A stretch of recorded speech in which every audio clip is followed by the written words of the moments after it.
Hello बच्चों, कैसे हो आप लोग। आई होप कि आप लोग बहुत अच्छे होंगे और अपने सपने को पूरा करने में लगे होंगे।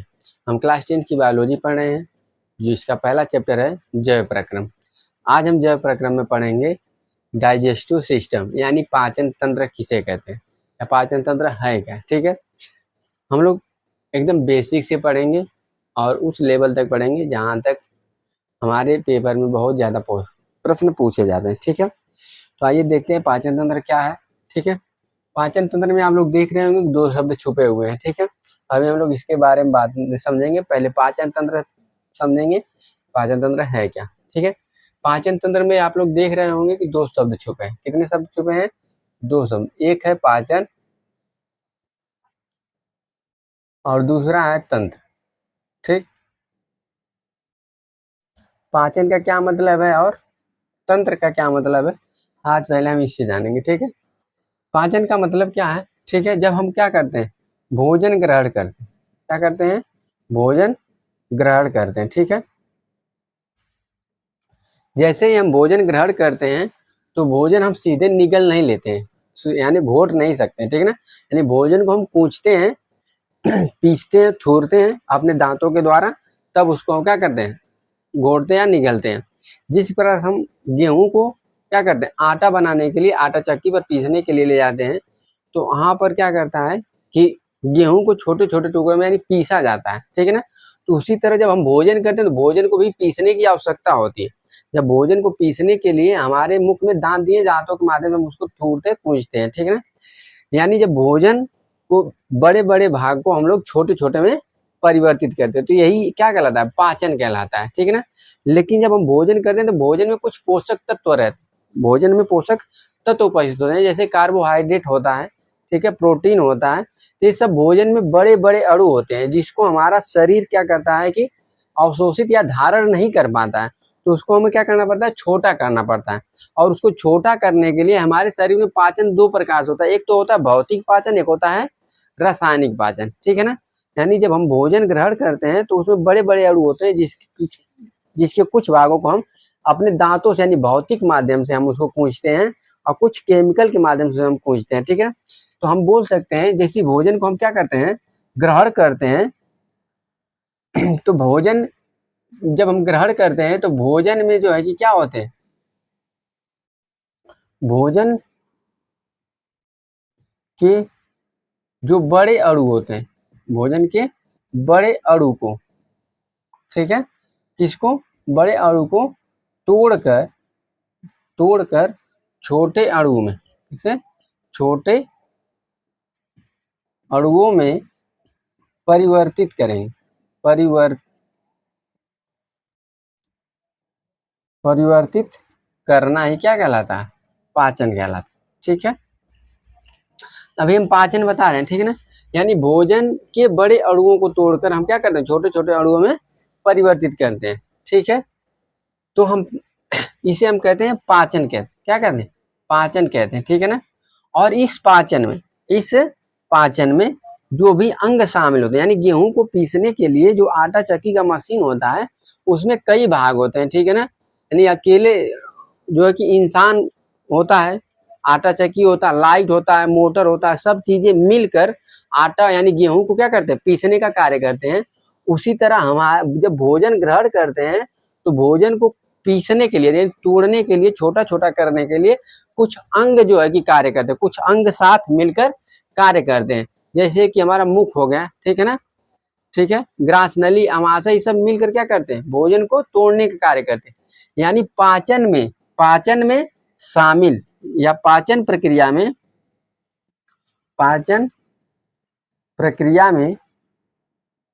शामिल अंग समूहों को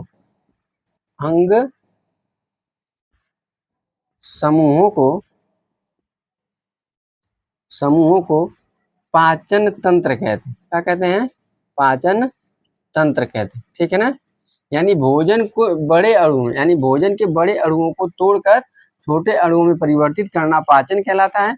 और इस पाचन की प्रक्रिया में शामिल जितने भी अंग के समूह, उसे हम बोलते हैं पाचन तंत्र कहते हैं। ठीक है, यानी पाचन करने के लिए, ठीक है ना, जो भी अंग यानी पचाने के लिए जो भी अंग उत्तरदायी है उसे हम क्या बोलेंगे, पाचन तंत्र बोलते हैं। ठीक है, अब इस पाचन में जो है कि कौन से बड़े अणु हैं, कौन से छोटे अणु हैं, ठीक है ना। जैसे कि जब हम भोजन ग्रहण करते हैं तो भोजन में होते हैं क्या, कार्बोहाइड्रेट भी आप लोग क्या करते होंगे, ग्रहण करते होंगे, ठीक है, जो कि चावल में पाया जाता है। प्रोटीन हो गया, ठीक है, प्रोटीन हो गया, और क्या हो गया, वसा हो गया।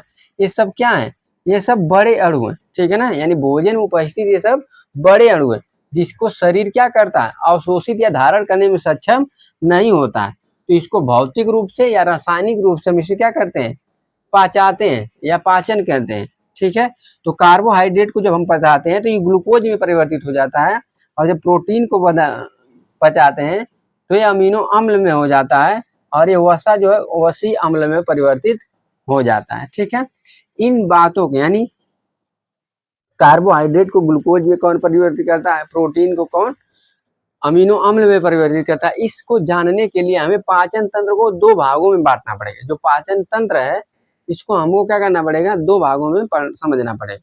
पहला भाग है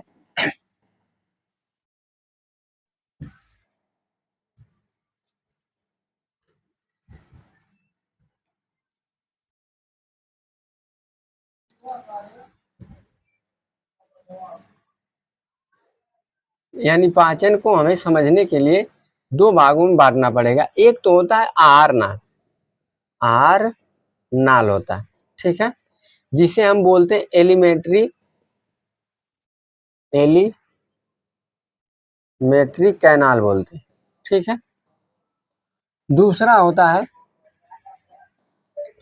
पाचक ग्रंथियां, पाचक ग्रंथि, ठीक है, यानी डाइजेस्टिव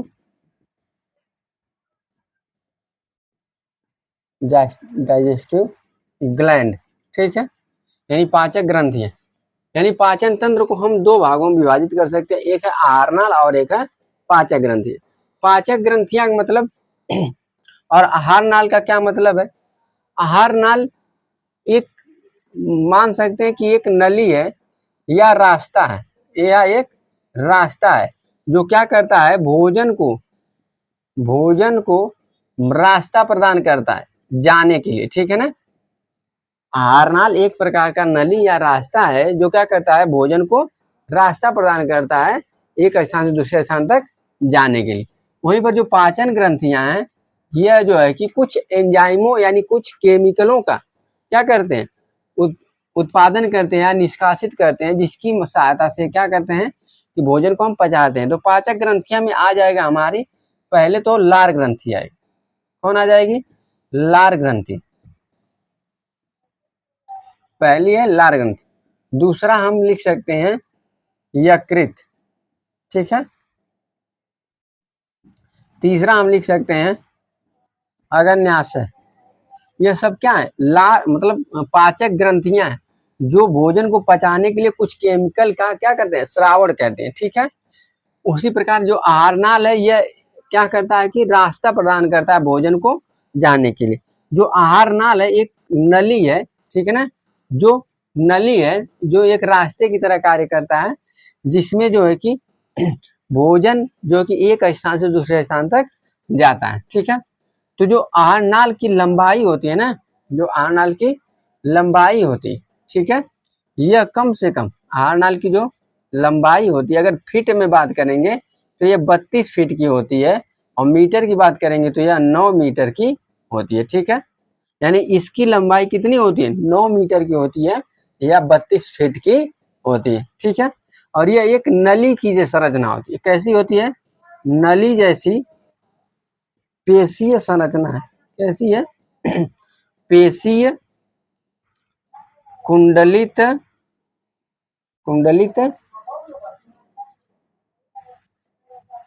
संरचना है। ठीक है ना, यानी जो आहार नाल है वो 32 फीट की है या 9 मीटर की लंबी है, जो एक पेशीय कुंडली संरचना है। ठीक है, जो हमारी मुख गुहा से लेके, जो हमारे मुख गुहा से लेकर कहाँ तक फैली होती है, गुदा तक फैली होती है। ठीक है ना, जैसे कि आप लोग यहाँ पर देख सकते हैं चित्र में, ठीक है ना। हमारा जो है कि यहाँ से जो यहाँ पर है ये हमारा मुख गुहा है, और यहाँ मुख गुहा से शुरू होता है कौन, आहार नाल है। पूरा यहाँ से लेके यहाँ तक की अगर बात करें तो ये आहार नाल है, ठीक है ना। अब आहार नाल शुरू होता है कहाँ से, मुख गुहा से, यानी हमारे मुंह से शुरू होता है और कहाँ तक समाप्त होता है, गुदा द्वार तक। यानी यहाँ से लेके यहाँ तक की पूरी लंबाई 9 मीटर या 32 मीटर। आप लोग देख रहे होंगे कि ये घूमते हुए ऐसे देखिए आ रही है, इसीलिए हम लोग क्या बोले इसको, एक नली जैसी या एक रास्ता जैसी संरचना है, ठीक है। अब यह क्या करता है कि जो आहार नाल है इसको हम कई भागों में बांट सकते हैं, ठीक है ना। पहला तो मुख गुहा हो गया, ठीक है। दूसरा हम बांट सकते हैं किसमें, ग्रास नली में। किसमें, ग्रास नली में बांट सकते हैं। तीसरा है अमाशय, ठीक है। फिर अगन्याशय, और फिर आ जाएगा गुदा, ठीक है। छोटी आंत और बड़ी आंत भी उसमें आती है, ठीक है। हम इसको अगन्याशय और यकृत और जो है कि लार ग्रंथि को हम लोग पढ़ेंगे किसमें, पाचक ग्रंथियां के अंतर्गत। तो आहार नाल को हम इसके भागों में बांट सकते हैं, ठीक है। तो यह सब क्या है, यह सब आहार नाल के ही क्या है, भाग है। तो जो मुख गुहा है, मुख गुहा से ही कौन शुरू हो जाता है, आहार नली शुरू होती, और समाप्त कहाँ होगा, गुदा द्वार तक, जहां यहाँ पर आप लोग दिख रहा होगा, ठीक है। जैसे ही हम लोग क्या करते हैं, भोजन ग्रहण करते हैं ना, जब भोजन ग्रहण करते हैं तो हम लोग अपने दांत से क्या करते हैं, भोजन को कूचते हैं। जैसे ही भोजन को हम लोग क्या करेंगे, कूचते हैं, तो ये हमारा भौतिक पाचन होता है, यानी भोजन का भौतिक पाचन होता है, ठीक है। हम सभी लोग जानते हैं कि इसी मुख गुहा में जो है कि लार ग्रंथियां उपस्थित होती हैं। क्या होती हैं, लार ग्रंथियां उपस्थित होती हैं। 3 जोड़ी लार ग्रंथि होती, ठीक है। 3 जोड़ी क्या होती हैं, लार ग्रंथियां होती हैं। एक तो हमारे कान के ऊपर होती हैं, जहां हमारा कान होता है कान के नीचे होती हैं। एक हमारा जबड़े के नीचे होती हैं, और एक हमारा जीभ के नीचे होती है, ठीक है ना।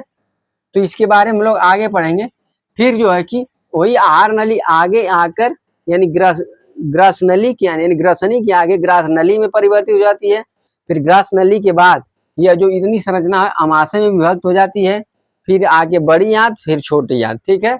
इस तरह से हमारे जो है कि आहार नली बटी हुई है। तो पूछा जाता है कि मानव में आहार नाल का संचित वर्णन कीजिए। जब मानव में आहार नाल का संचित वर्णन करने का पूछेगा तो हमें पूरा चित्र बनाना पड़ेगा। आहार नाल क्योंकि यहाँ से शुरू हो रहा है और यहाँ तक खत्म हो रहा है, तो सवाल बहुत बार पूछा गया है कि मानव में आहार नाल का संचित वर्णन कीजिए। तो इस चित्र को बनाएंगे और इसके पूरे बारे में लिखेंगे, यानी आहार नाल के बारे में लिखेंगे, ग्रसनी के बारे में लिखेंगे, अमाशय के बारे में लिखेंगे, ठीक है।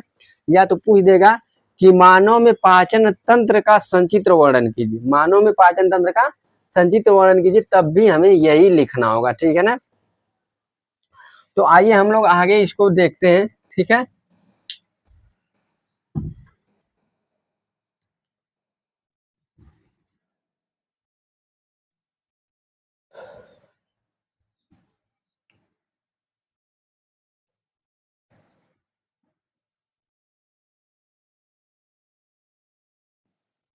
पाचक ग्रंथ, ठीक है।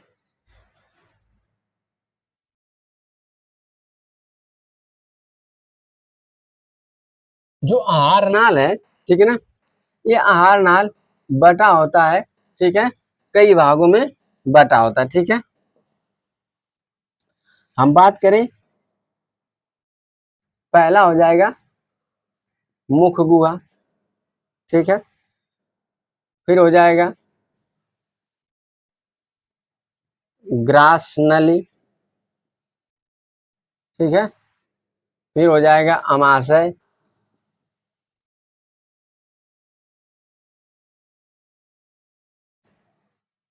ठीक है। अमाशय के बाद हम लिख सकते हैं आंत, आंत के बाद लिख सकते हैं हम आंत जो है लार मतलब पाचक ग्रंथियों के अंतर्गत आ जाएगा, तो हम इसे छोड़ रहे हैं, ठीक है ना। फिर उसके बाद आ जाएगा क्या, गुदा, ठीक है।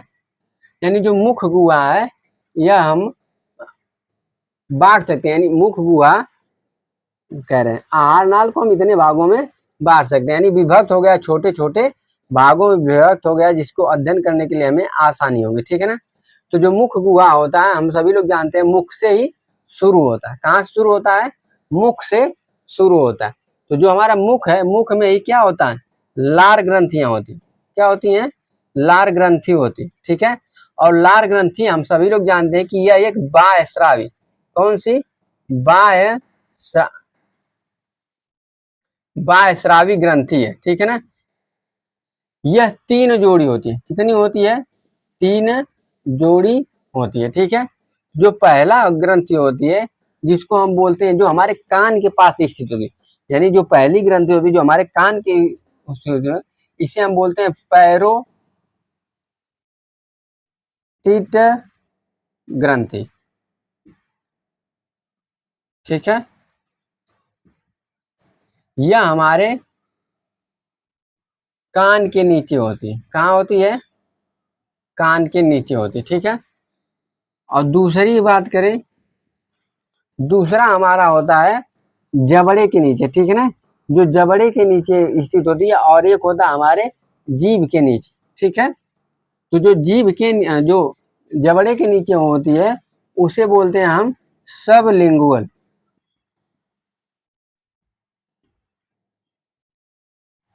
सबलिंगुअल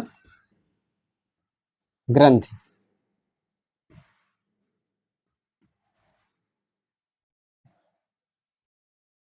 और तीसरा होता है